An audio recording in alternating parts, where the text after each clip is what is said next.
Empire.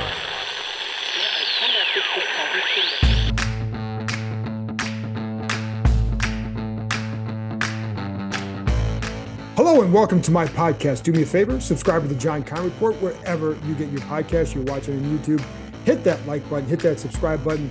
You can find us there as part of Empire Media. That's AMPIRE. It is always much appreciated when you tune in. Today, I'm joined by Aaron Henry, Illinois' defensive coordinator, and also had been their defensive backs coach, which means he's very familiar with Washington's second-round pick, safety / slot corner / possible Buffalo nickel helper, Quan Martin. He also coached Kendall Smith, who was a priority undrafted free agent signing by the Commanders. So I get into all that, get Henry's insight into his players, why he's really high on both those guys. And of course, they're his guys, so he's going to be. But I also think you need to pay attention to why he likes them more so than does he like them, because every coach is going to say they like their guy, but when they start giving specific examples, that's when you take notice about who these players are. So, and by the way, Quan Martin, we did not see him out at the rookie mini camp last week. He was excused to deal with a personal family situation. So we will not see him on the field until next week when the media gets their first look at the OTA practices on a week from next Wednesday. So there you go.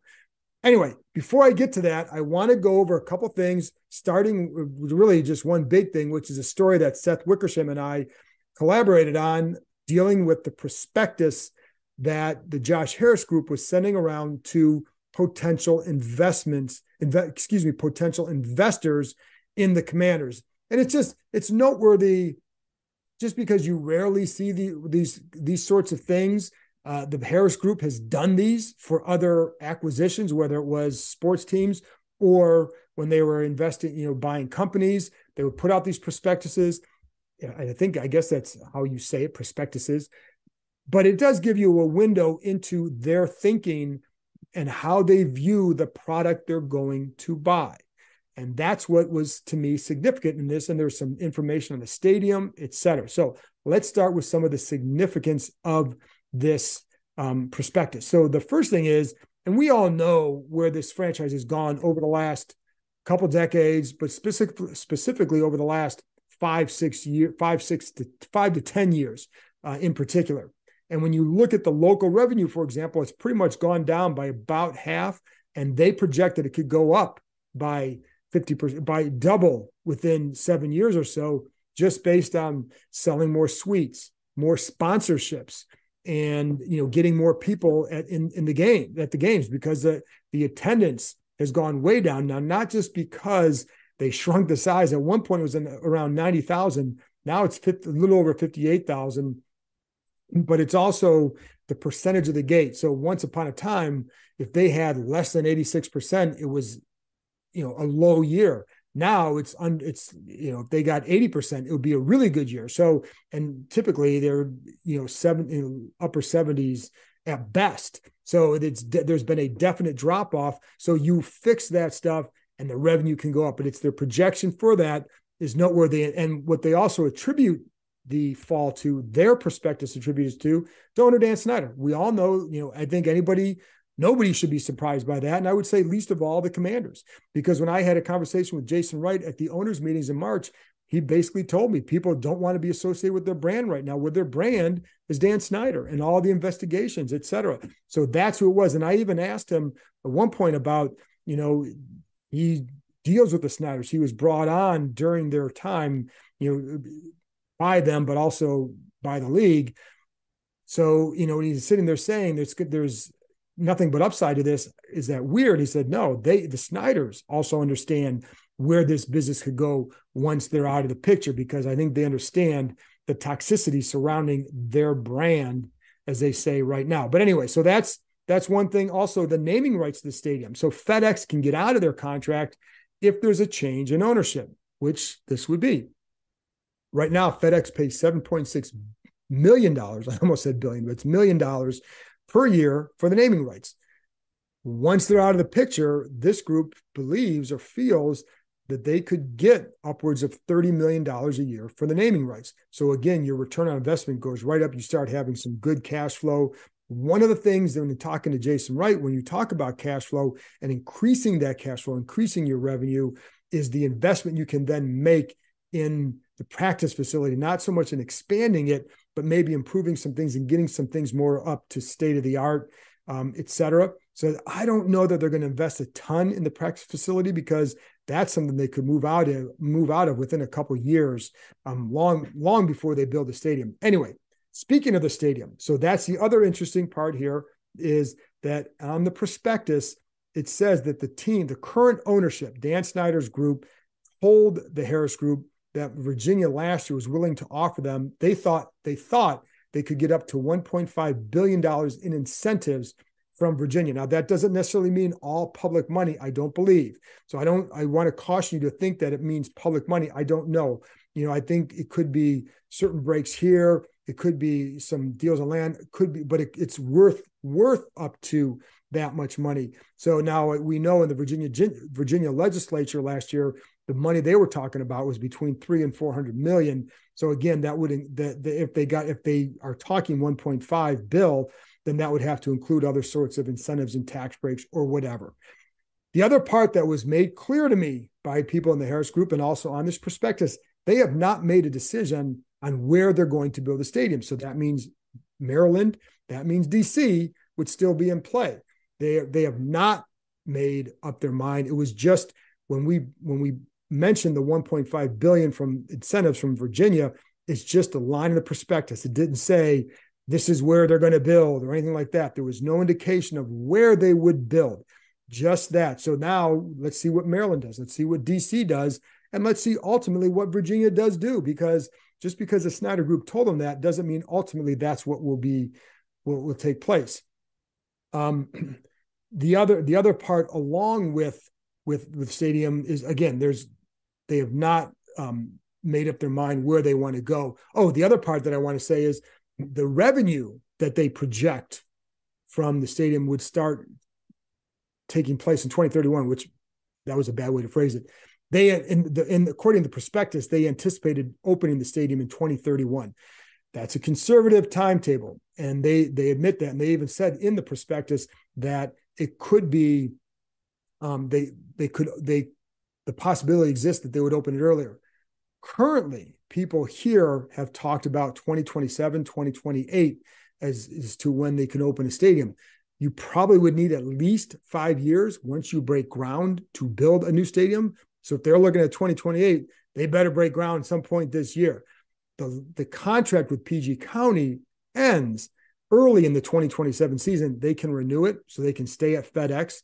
But anyway, so I just thought it was noteworthy that they're looking at that timetable, which suggests to me that while they clearly have an idea of some of the venues or some of the sites that they would like, and certainly people here have been investing a lot of time and energy into the quest to find a site for the stadium and build those relationships, this group will take their time and make sure they get it right. They also talked about upgrading and investing money into FedEx Field, because if they're going to be there for another 8 years or so, they need to make it worthwhile for you guys to attend. Now, of course, one way to do that is to put a really good product in the field. I think it starts with that. But they also, the thing I kept hearing from people there is they want to help enhance the fan experience. Now, I know you guys have heard that. And again, I say the best way to enhance that is win games, because RFK was not a great stadium, but it was a great place to go to, wasn't it? So because they would win. So that's what, but again, like for the rest of it though, they will invest in that. And I think the investment in FedEx was pretty minimal for a long time when Bruce Allen was here. So now the last couple of years, they've been trying to catch up. And I think this group would do it even more. And so there you go with that. The other thing in this story, there's a couple of things. Keep in mind, the owners meet next week in Minnesota. Certainly this situation will be discussed. They will be updated. The owners will be updated on the situation. A vote right now would be unlikely. And I've heard that from multiple people. And I think that's kind of the expectation of the Harris Group. But I would say in their minds, certainly it's a matter of when, not if they get approved, but when. Now, we did have in the story some league owners and sources saying that there were some concerns with the Harris Group bid, and that if they're not for the disdain for Snyder, that they may not approve the bid. However, people that I've talked to at the Harris Group say the NFL has expressed no concerns about their bid to them. So, and that's what they're going off of. And they, someone did tell me that you look at the net worth of that group and it's around $100 billion. So the Harris Group is not concerned about that end of it. It's just a matter of, for them, it's a matter of when. Now, again, next week would be unlikely, but they certainly are expecting a vote of approval at some point, and they definitely would refute that there are any issues with their financing at all. The other thing that the prospectus did not address was the team name. And I've told you before that there's not a big appetite to have that as a top priority. Will it ever be a priority? I can't even say that. But what I know is it's not a top priority. The stadium is a top priority. Restoring, building the franchise up is a top priority.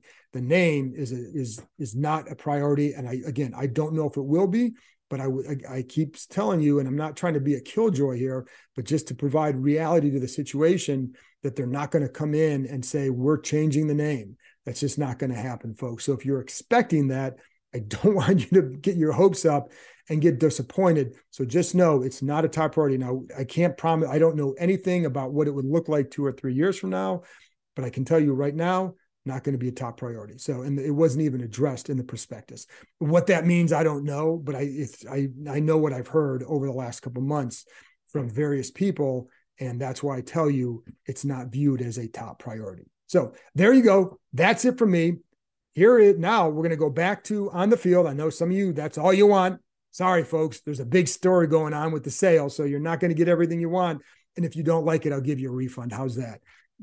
Anyway, so here's my conversation with Illinois defensive coordinator Aaron Henry, talking Quan Martin and Kendall Smith.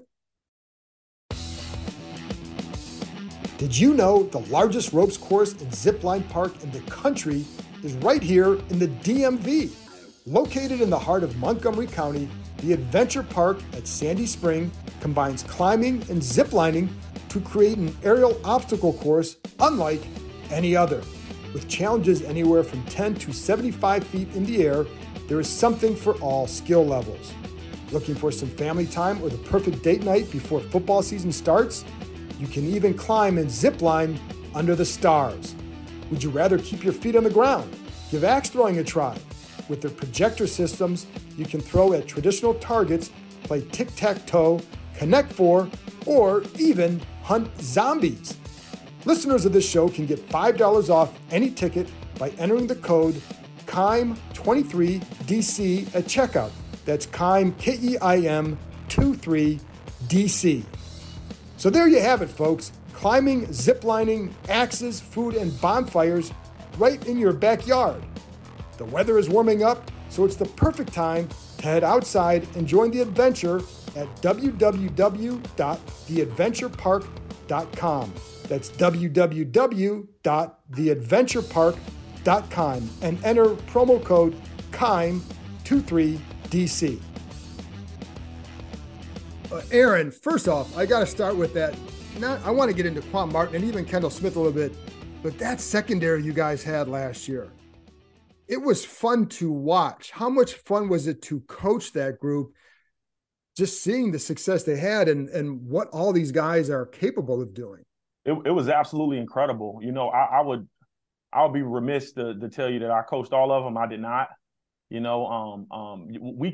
don't get this done, right, without Coach Walters, right? Coach Walters had the safeties, I had the corners, right? Together, I think we made a dynamic duo, a dynamic tandem, and it was just so awesome, just the way we kind of fed off each other, we meshed together. Obviously, he was calling the defense, man, and he did a great job at putting those young men in position, you know what I mean, like to go out there and be successful. I think our defensive scheme, I think our coaching, right, overall allowed all of them to be successful, but they're really good players as well, you know what I mean? And so, like, I don't want to sit here and BS you and tell you that, it was by our amazing coaching efforts that that me and him got it done. You know, it was a combination of our coaching and a combination of our defensive scheme and their ability that meshed together really, really well. And he put us in position to have success, man. It was beautiful. It was absolutely beautiful. It was one of the more successful secondaries I've ever been a part of, the success that we had. And so it was just a real honor and privilege to be back there working with them and be back there working with these young men. And you guys had a chance to see it firsthand this past season. Right. And listen, like Devin Witherspoon was one of my favorite players in this draft, period. And I remember watching you know, as we talked before this, I'm an Ohio State guy. So watching you guys play Michigan, which anyway, but in that game, like just some of the plays he was making, the physical style that he played with. And then, but it was also fun to watch you guys, you know, before the draft, you watch Devin Witherspoon. Then you're going to, well, I watch Sidney Brown. Then you're watching Quan Martin. It's like, my God. So with all that being said, you don't need to hear that from me. Nobody wants to hear them from you. What is Washington getting in Quan Martin? Well, they're first and foremost, Quan is one of those young men that not only is he exceptionally gifted athletically, but I think his football IQ and football intelligence probably surpasses his athletic ability. You know, he understands the game like a quarterback would on offense. Very intelligent, understands splits, understands formations. You know, me and Walt before the season started, I mean, it was dang near a fight on what position he was going to play because he just had so much flexibility. You know, he lined up at corner for us, he lined up at nickel, he lined up at free safety. You know, and it was like, where is he most valuable for our defense? And he played nickel for us, and I mean, he just has so much ability. Like, you can line that young man up anywhere. And the player that Washington is getting is a young man who's going to love his teammates, a young man who's going to go out there and be the standard of the program. He's going to be the standard of what you're looking for in terms of community. He's going to give it his all in the field every Saturday, which is every Sunday, I'm sorry, which is that's strictly all you want. But he's an incredible young man that we've had in this building. You know, I think his athletic ability speaks for itself, right? He was drafted in the second round, but I mean, he could have easily slipped into the first because he's that talented, he's that gifted, and I think him off the field, he's just as an amazing of a young man as he was on the field. And I remember seeing a quote from you where you said you never had a player that could go from corner to nickel to safety in a game. So. And I've been around this long enough. You cannot do that just by athleticism. You have to really work at that. So is it more that he just does? How much does he put extra work into it? Is he just that smart on the field? Why is he able to do that? He's that smart. Two, he's that athletic. So when Quan first got here, Quan started off as a corner. You know, he started off as a corner. Obviously, his body looks phenomenal, right? He played a little bit of safety. He played a little bit of nickel. But in our defensive system, you know, we were trying to figure out, like, okay, so if we have Spoon at one corner, do we put Quan at the other corner? Well, people are going to naturally, in college football today, that slot position, that nickel position, people attack that probably a lot more, you know, than they would on a perimeter. And so we just felt like, overall, it would help him and it would help us if he just played in the nickel, you know, and then if something went wrong, we could easily slide him outside, or we could easily move him to free safety, you know, as we had younger guys come along towards the latter part of the season. And so I would say it was a combination of, yes, he's extremely athletic, but his football IQ and football acumen is so high. And then you compound that with his athletic ability. I mean, I think it was the Purdue game. He started off at nickel, right? The next 3-4 drives in, we move him to corner because I think we had 2 corners go down. And he didn't miss a beat. I mean, it was a piece of cake for him, you know, but that's what that kid thrives on. That's what that young man thrives on. You know, we have a saying here at Illinois that we don't call them corners and safeties. We call them DBs because our guys literally, they learn how to play every position. They learn how to play free safety, boundary safety, nickel, corner. And so we genuinely believe that it helps these young men when they do get to the NFL level because they have inside and outside value. And so I think at the end of the day, right, we had to find something that fit our system and fit our needs. One, two, something that could help this young man obviously prosper at the NFL level, and three, show his versatility. And Quan Martin is Mr. Versatile, man. And that's why, like, watching you guys, one of the things you guys do really well is disguising coverages because of that ability. So with him, though, with the football IQ, where else did you see that? Was it, how would it manifest itself in games? Did you see him making plays because of it? Or there are certain plays that you say, he only made this play because he's just that smart? Were there plays like that? Were there situations like that? Well, no, it would be times on the sideline or times within the framework of the week during practice that he would see something, right? He would see something and he know that he would be able to, I guess what most people would deem as cheating, right? Within the framework of our defense, right? So we have certain times within the framework of our defense that players are allowed to cheat, right? Per se. Cheat on a split, cheat on a formation, cheat on a concept. And I think he understood those moments that he could cheat. And you compound those moments that him being able to cheat within the framework of our defense and him understanding how teams were going to attack us, and it allowed him to make plays. You know what I mean? Like he understood that he was going to get a lot of targets in the slot, and so it was really a testament, man. I think again, I don't want to beat a dead drum. I think Coach Walters did a phenomenal job at putting these guys in this position, man, with some of the play calls that we were making. You know what I mean? And so it really allowed, like, our defensive system, man, it was no secret that we led the country in takeaways. Well, that happened for a reason. We had a tremendous front, right? You compound that with some elite guys on the back end. Quarterback gets hit early during the course of the game. Well, later on in the game, I mean, he wants to get rid of that ball fast as he can. And our guys will end up in positions to make a lot of plays on those balls. And so Quan Martin was just a single piece in this defense, right? You got Sidney Brown, you got Kendall Smith, you got Devin Witherspoon, you got Taz Nicholson, you got Tariq Barnes. And so all these things kind of gelled together, and you saw the Illinois defense of 2022, man. It was something special. He's also someone who came out of high school under the radar. He wasn't a big time recruit. I think Illinois was the only Power 5 offer that he had. How did that drive him? I think it drove him because I think he knew he was better than what the stars had portrayed, right? One thing I love about Florida, man, obviously being a Florida guy, one thing I love about recruiting guys from Florida is, there are guys in the bushes down there in Florida that nobody knows about, that fly under the radar every single year. And I'm sure it's guys all over the country like that. But guys, it happens a lot of times in Florida because guys fly under the radar, and you hear about this kid 2-3 years down the road, and you're like, how in the hell did he get out of the state of Florida, right? If you know anything about Quan was like an elite basketball player. Like qualities of a really good defensive back, like supreme qualities, they're typically like multi-sport athletes. Quan was a really, really good basketball player. And I think his athleticism on the basketball court, if you just watched him play basketball, you would offer him. Because his 44-inch vertical. Dude, it was a free throw that one of his teammates were shooting. I think it was in the playoffs. And he's at the top of the key, and the teammate misses the free throw, and Quan comes out of nowhere and catches it and slams it. I mean, it's if you watch his high school basketball tape, man, I don't care who you are, you offering that kid, because he was that athletic, he was that smart, he had super long arms. Right. And so I think he just flew under the radar because he hadn't played a ton of football. Okay. And that area where he kind of grew up in it's known for having a lot of talent.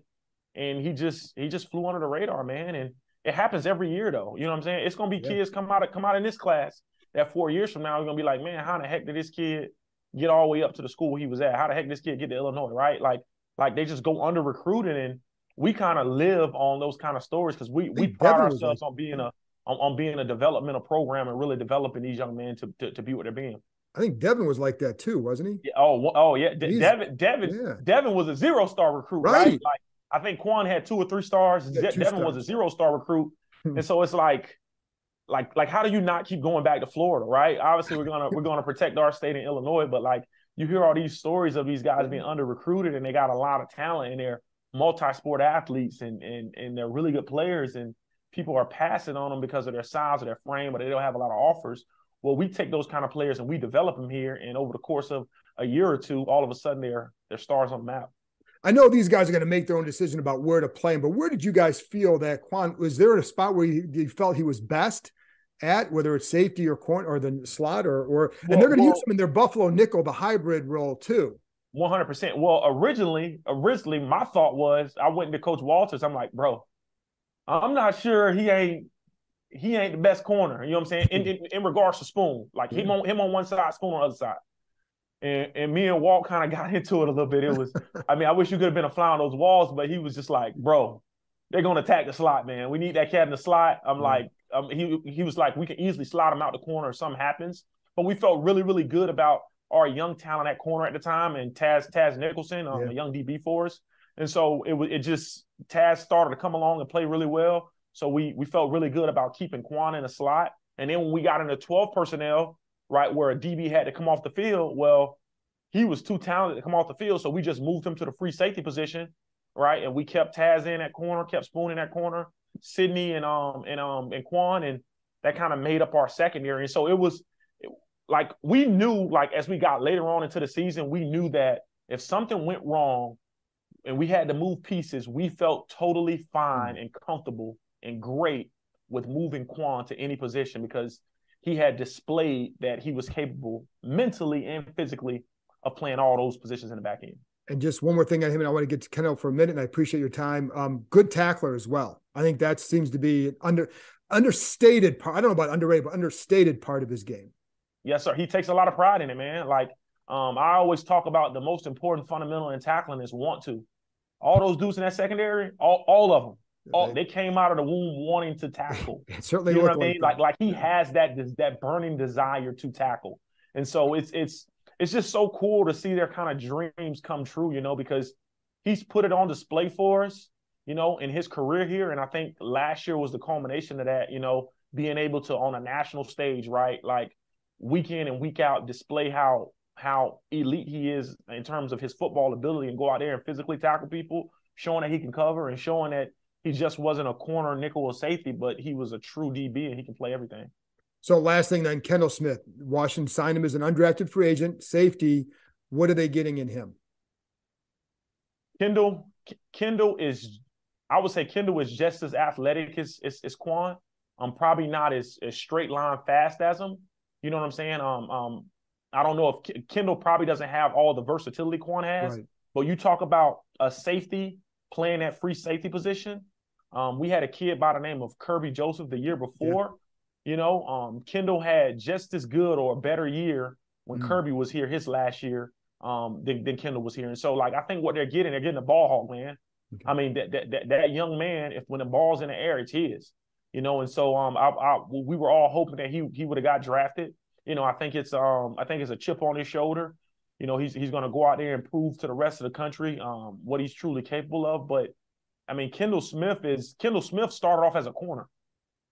Yeah, he was a receiver too at one point. He was a receiver originally, right? Right. And then we moved him to corner. Right. Okay, and he was a pretty good corner. We just had some other guys coming along that we felt were progressing at a really, really high rate. And it was like, we got to keep this guy on the field. And so we ended up moving him to free safety. And he ended up having, I think he was like second on the team in interceptions with 5 interceptions, you know. And so the Washington Commanders are getting a elite ball hawk.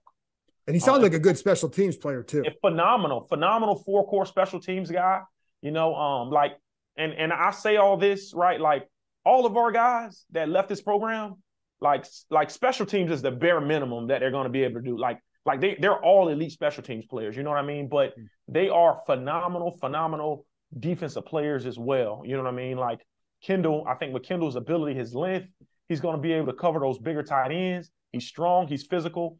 You know, and he was such a treat to have because he was a tremendous ball hawk. Aaron, I appreciate your time. And by the way, with Quan, I'd love to have that 44-inch vertical. That's phenomenal. Yeah. Like to have that give me a one time so I can come down the lane and just throw it out on my son or something like that. You know, that would be. And watching him do that at the combine. I mean, we knew he was going to jump high. Like, I think it was like if you ever seen Quan's calves, His calves are like, it's like somebody literally somebody drew his calves on. His calves are immaculate. Like, he has some of the best looking calves I ever seen on a player, man. He can, and I think those are part of his wings, man. They allow him to fly. There you go. I appreciate your time. Good luck this season. Thank you so much, brother. Appreciate you.